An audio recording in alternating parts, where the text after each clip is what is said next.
அவன் பெயரைச் சொல்லி கடமையை செய், அதன் விளைவுகள் அவனுக்கே அர்ப்பணம் செய்.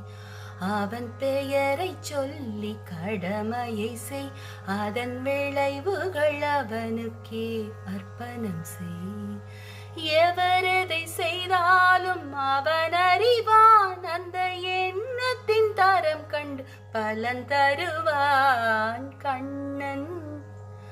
கண்ணன் சொன்னதென்ன கீதையிலே, அதை கருத்தில் கொள்வாயுந்தன் வாழ்க்கையிலே. எவரெதை செய்தாலும் அவன் அறிவான், அந்த எண்ணத்தின் தரம் கண்டு பலன் தருவான்.